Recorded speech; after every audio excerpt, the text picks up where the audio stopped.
CNN Arena começa com a decisão do PL em testar os capitais político e eleitoral de Jair Bolsonaro e da mulher Michele. Segundo a CNN apurou, o partido encomendou um levantamento para consumo interno e a expectativa é de que seja finalizado até o fim do mês. Essa será a primeira pesquisa realizada pelo PL após a vitória de Lula e o anúncio de que Michele será a presidente do PL Mulher, segmento feminino da legenda. O objetivo é traçar um diagnóstico da aprovação e rejeição do ex-presidente Jair Bolsonaro depois dos ataques às sedes dos três poderes em Brasília no dia 8 de janeiro, da temporada nos Estados Unidos e também do escândalo das joias milionárias da Arábia Saudita. A ideia ainda é fazer uma análise sobre a imagem pública da ex-primeira-dama. O partido quer saber quais são os pontos fortes e fracos de Michele do ponto de vista dos eleitores. Valdemar Costa Neto, presidente da legenda, já citou Michele como um nome de peso para 2026. Aliado a isso, Michele Bolsonaro deve viajar para os Estados Unidos para encontrar o ex-presidente. Ela contou a amigos que deve viajar para comemorar o aniversário de Bolsonaro e o dela juntos. O ex-presidente completa 68 anos no dia 21 de março e Michele fará 41 no dia seguinte. Aliados do casal afirmam que o encontro também servirá para traçar estratégias de defesa no episódio das joias. Muito bem, eu começo o debate de hoje com você, Raquel Landim. O que você destaca de todos esses elementos? A gente está vendo aí o PL preocupado com o futuro. Vai lançar Michele Bolsonaro, vai lançar Jair Bolsonaro. Jair Bolsonaro tende a ser declarado inelegível, então é preciso ver como é que fica a imagem e a força de Michele nesse cenário. O que você avalia?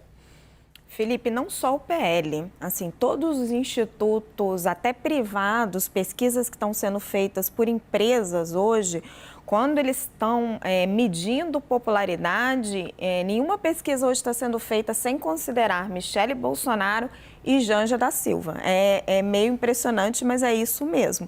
Os dois nomes estão sendo sempre testados porque elas estão em ascensão. Então, assim, o que os pesquisadores me dizem, os pesquisadores de opinião pública, e que estão fazendo esse tipo de pesquisa para grandes empresas, para bancos, é que são nomes que hoje não podem ser descartados.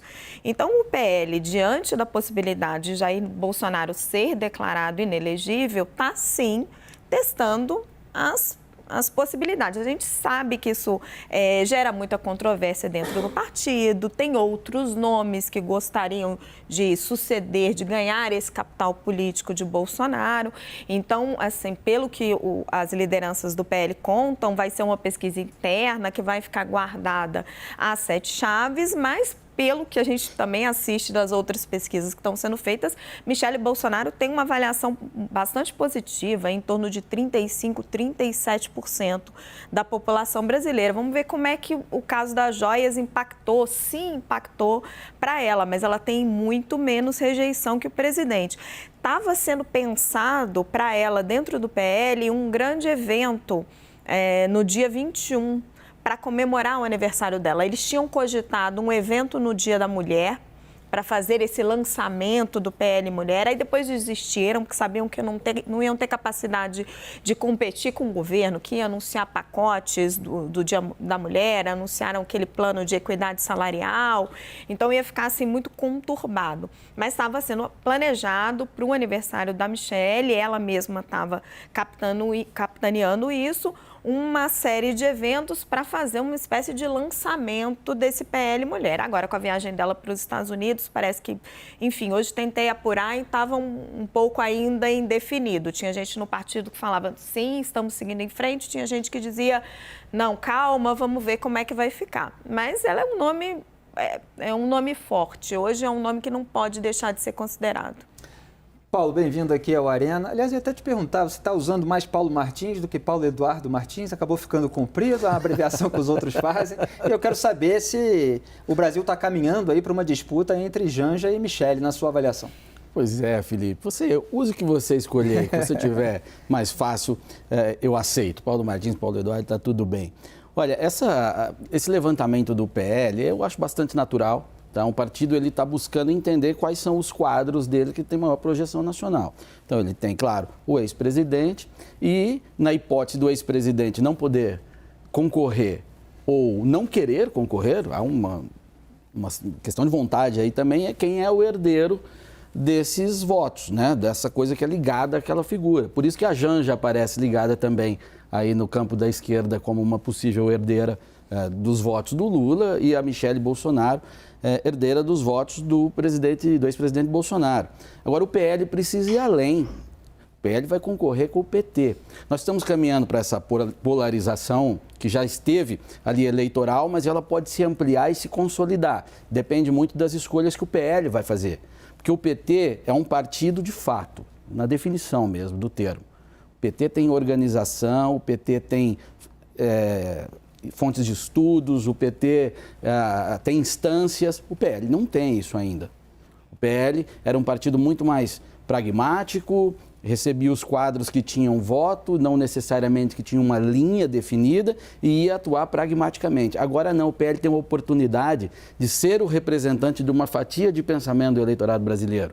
E ele tem que dar essa resposta. E a resposta não é só um nome, oferecer um nome viável eleitoralmente, que pode ser o presidente Bolsonaro, pode ser a ex-primeira-dama Michelle, pode vir a ser alguém que se destaque no trabalho legislativo, em oposição ao governo do PT, mas não é suficiente. Tem eleições municipais. Como é que o PL se organiza nisso? Foi uma grande desvantagem que eles tiveram, que o partido teve em relação ao PT nessa última eleição. Né? Renovação de quadros, vereadores, está formando quadros. Então, o PT faz tudo isso e faz muito bem, tanto que resistiu a tudo que resistiu nos últimos anos. Nenhuma organização política passou pelo que o PT passou. E o PT foi e ganhou a eleição, e ganhou por causa dessa estrutura. Não é que é muito forte, muito sólido. O PL tem que buscar se construir assim, independente do nome. Até para ter força independente do nome. Assim como o PT teve, que perdeu a eleição em 18, mas foi muito bem votado com o Fernando Haddad, que tinha saído mal da Prefeitura de São Paulo, tanto que não foi nem para o segundo turno na eleição da sua sucessão. Mas tinha uma estrutura partidária muito arraigada socialmente que lhe deu força. O PL pode construir isso. Resta saber se ele vai buscar essa construção. Gabriela, o Paulo acabou de apontar aqui uma diferença de estrutura do PT para o PL e até para outros partidos. A gente sabe que o PT realmente, até por já ter estado no poder executivo federal, por ter aí militado durante muitos anos, ele tem toda uma capilaridade nacional, já fez muitos prefeitos, então tem muitos municípios já com uma base petista.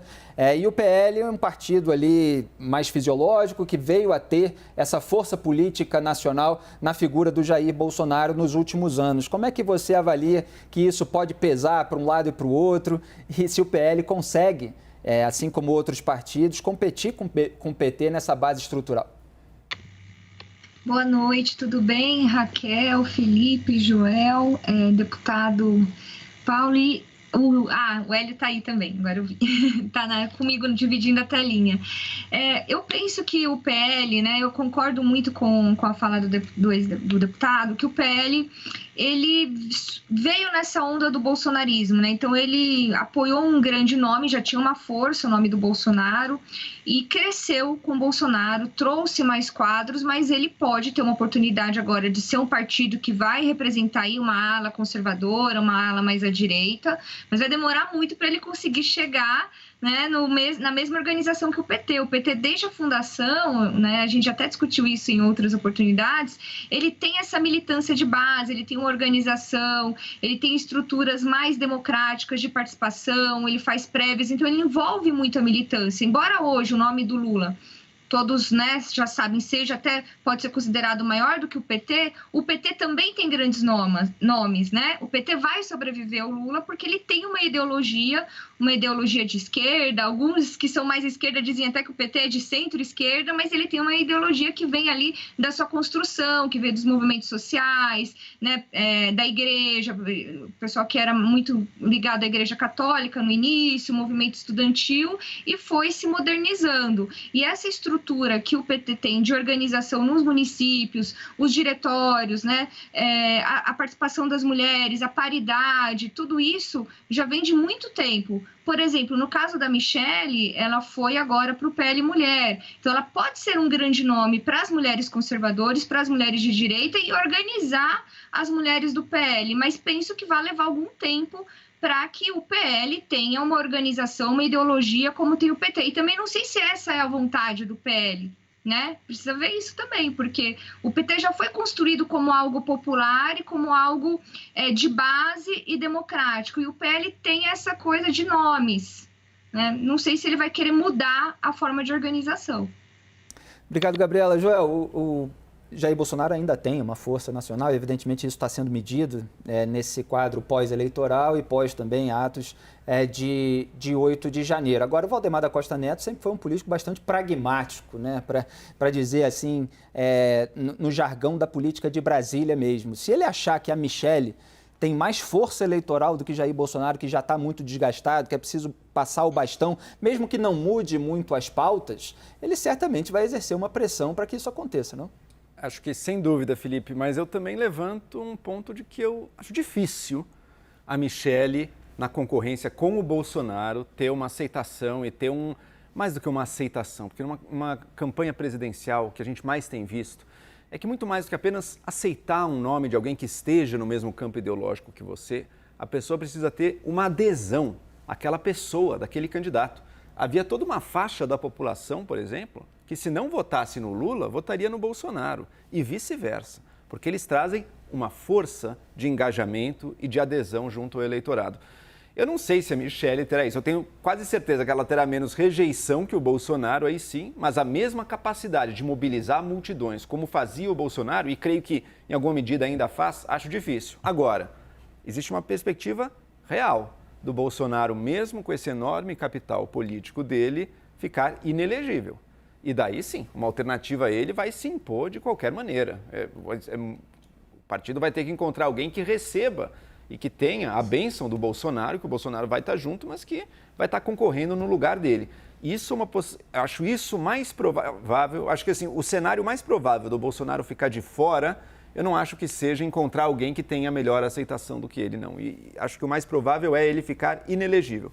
E daí vai ter que encontrar alguém, ou a Michelle, ou um dos filhos. Eu acho que essa família vai lutar com unhas e dentes para ser alguém dentro da família, apesar das rixas que a gente sabe que existem, entre Michelle, Carlos, enfim, tem rixas ali, mas eu poderia apostar que o nome vai ser alguém da família mesmo e não alguém, governador Tarcísio ou qualquer outra pessoa mais alinhada à direita, mas fora do clã, do núcleo duro do bolsonarismo. E a gente vai saber em breve se essa inelegibilidade do Bolsonaro acontecerá ou não, mas desde já o PL já se prepara e acho que se prepara com muita inteligência, porque hoje, tão importante quanto você ir formando as suas estruturas, as suas bases, a formação de quadros ali embaixo, é você encontrar as pessoas que conseguem, que têm esse carisma, que conseguem se conectar com a multidão, sabe? A gente está vivendo um momento em que o indivíduo, a pessoa, está ganhando força. E todas as estruturas, que ainda têm um peso, ainda têm uma importância, elas, em termos relativos, estão perdendo espaço. Eu acho que hoje o PT, por exemplo, se não fosse o Lula, estaria assim, mesmo com todos os méritos institucionais, com toda a força, estaria em muitos maus lençóis. Mas com o Lula, ele ainda é uma força de sustentação. Bolsonaro, quem sabe Michelle, representam isso para o PL. Agora, Hélio, boa noite para você também. Entra aqui na nossa roda. Apesar de toda a força personalista, seja qual for o personagem, mas a gente está falando, evidentemente, de Jair Bolsonaro e ali, em segundo lugar, da Michelle, essa família não tem um partido. O partido é do Valdemar da Costa Neto. Em caso de inelegibilidade do próprio Bolsonaro, certamente vai haver ali uma tensão entre quem vai ser o escolhido do PL para alçar um voo maior, né? Porque a gente está falando de uma futura candidatura à presidência da República, embora haja outras possibilidades, inclusive para Michelle, que foram ventiladas, Senado, Distrito Federal, Rio de Janeiro, até São Paulo, tudo está ainda dentro de um leque de opções. Como é que você avalia? Boa noite, Felipe, Raquel, Gabriela, deputado Paulo Eduardo Martins, Joel, parabéns pelo lançamento do livro ontem, Joel. Obrigado. Felipe, eu acho que o PL, no momento, já se decidiu pelo Bolsonaro. Você tem toda a razão. O partido não é do Bolsonaro nem da Michelle, é do Valdemar da Costa Neto. Ele manda e ele determina quem vai ser. Ele está buscando o melhor interesse dele. Me parece que ele está fazendo essa pesquisa até para confirmar se ele está tomando a decisão correta, que é ele escolher um cavalo dele, pelo menos para os próximos 2 anos. Tá? Tem a questão da inelegibilidade. E aí é por isso que ele está também colocando a Michelle nesse barco. Então, ele tem aí o seu hedge, natural, como a gente fala no mercado financeiro, né? Que é, se o Bolsonaro se torna inelegível, a Michelle pode ser uma boa opção, que tem inclusive uma rejeição menor. Mas é possível até que o Valdemar, como você disse, que ele que escolhe, se ele julgar que a Michelle tem maior possibilidade que o Jair Bolsonaro, eu acho que ele se encaminha nessa direção.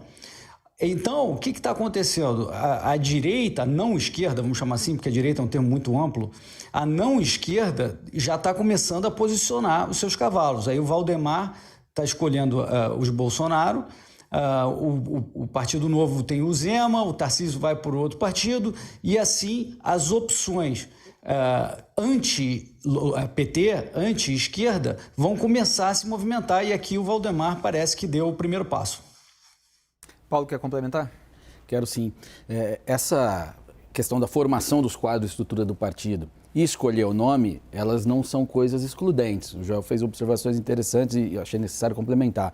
Até porque o quadro popular, ele é uma expectativa de poder, e a expectativa de poder gera interesse da base em fazer parte do projeto. Você ir para um projeto que não tem cabeça, não tem perspectiva, você olha e não enxerga o futuro, isso desanima, isso não mobiliza e o projeto perde força. Por isso que o Lula foi tão importante na formação do PT, o Bolsonaro pode ser muito importante nessa formação do PL, desde que o PL queira se organizar assim. E isso hoje em dia é muito em torno de uma pessoa, né? De uma figura, mais do que de uma pauta, de uma ideia. Muito mais, muito mais. Agora, essa pessoa, ela pode, claro, ser símbolo de várias pautas e aí sim dá consistência histórica, né, para um projeto assim. Eu queria convidar vocês a fazer um exercício aqui, como a gente está falando em eleições de 26, não é? Como é difícil projetar o Brasil em 4 anos, o cenário político. 2014, como é que terminou? Dilma eleita, Aécio quase eleito, competitivo com expectativa de poder. Como é que chegou em 18? Aécio arrasado, Dilma empichada. Bolsonaro, que não existia no cenário, se elege. Lula preso em 18. Quando chega em 22, Lula solto derrota o Bolsonaro.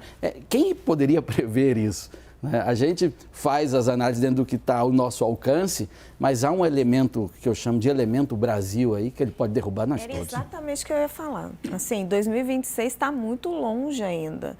Eu acho que só está acontecendo essas movimentações e todas essas discussões no campo da direita, talvez, ou da extrema direita, porque existe essa possibilidade muito concreta do Jair Bolsonaro se tornar inelegível. Hoje, olhando de hoje, ele tem o recall. Se ele não tivesse essa perspectiva de se tornar inelegível, quando chegasse lá na frente e se o Lula se candidatar de novo, e apesar da idade ele já admitiu que isso pode acontecer, a hora que você olhasse a polarização direta e você enxergasse o recall das pesquisas, era muito provável uma disputa entre os dois. Só que está muito longe. Pode acontecer o imponderável e existe a perspectiva concreta do Jair Bolsonaro se tornar inelegível. Então, assim, o Valdemar está começando a medir, isso aí é muito incipiente ainda, gente. Você fazer uma pesquisa interna para começar a medir a popularidade de duas forças políticas que ele tem dentro do partido. Nesse fim de semana, a gente viu na Folha de São Paulo a entrevista do Marcos Pereira, né, o presidente do partido do Republicanos, do governador Tarcísio de Freitas, colocando o Tarcísio como uma opção para 2026. Assim, muito cedo para dizer se as forças políticas desse campo não se aglutinariam em torno dele se ele efetivamente tiver chances com o Bolsonaro fora do páreo. Bolsonaro preferiu Tarcísio a Eduardo Bolsonaro, por exemplo, para se candidatar ao governo de São Paulo. Então, assim, está longe. O fator Brasil, como o deputado mencionou, o roteirista de Brasil não decepciona nunca. E uma pesquisa interna ainda é um passo assim muito inicial para a gente tirar qualquer conclusão apressada. Aliás, o presidente republicano já começou a assumir um tom crítico ali ao Jair Bolsonaro, né, que tem sido raro dentro desse campo, justamente porque ele ainda exerce muita influência, ainda tem um capital político eleitoral e muita gente hesita em apontar qualquer elemento negativo na conduta dele. Mas você sabe que o Marcos Pereira ele sempre teve um certo atrito com Jair Bolsonaro. Não era manifesto assim de público, como você está falando, mas ele menciona ali que ele tentou se aproximar, ele tentou ser recebido algumas vezes, não foi, assim, não era uma relação simples, mas sim, ele coloca de uma forma muito clara a insatisfação dele com o Jair Bolsonaro, tanto que a pergunta é se ele era o líder desse movimento, e ele falou, não, o líder tem que estar aqui, não tem que estar lá fora, ele é um turista nos Estados Unidos. Isso talvez passe pela escolha ali do candidato à presidência da Câmara, ou o apoio que foi dado ao Marcos Pereira. Ele sonhava em ser presidente da Câmara, era um dos nomes, acabou sendo o Arthur. Talvez essas coisas gerem ali descontentamentos, né, nessa relação, e isso seja uma das razões do Marcos Pereira vir mais a público com um tom crítico ao ex-presidente Bolsonaro. Eu digo isso porque a eventual declaração de inelegibilidade do Jair Bolsonaro faz com que se criem aí novas alternativas sem que haja necessidade de alguém bater de frente com ele nessa disputa pela liderança no campo não esquerdista, né? Vamos dizer assim, como o Hélio devidamente colocou. E muitas vezes a gente olha para o futuro, né, para 2026, porque o partido está olhando para saber o que fazer agora, né? Então ele está ali medindo quem é que tem potencial, em quem que ele vai investir, e a gente acompanha, evidentemente, todos esses desdobramentos.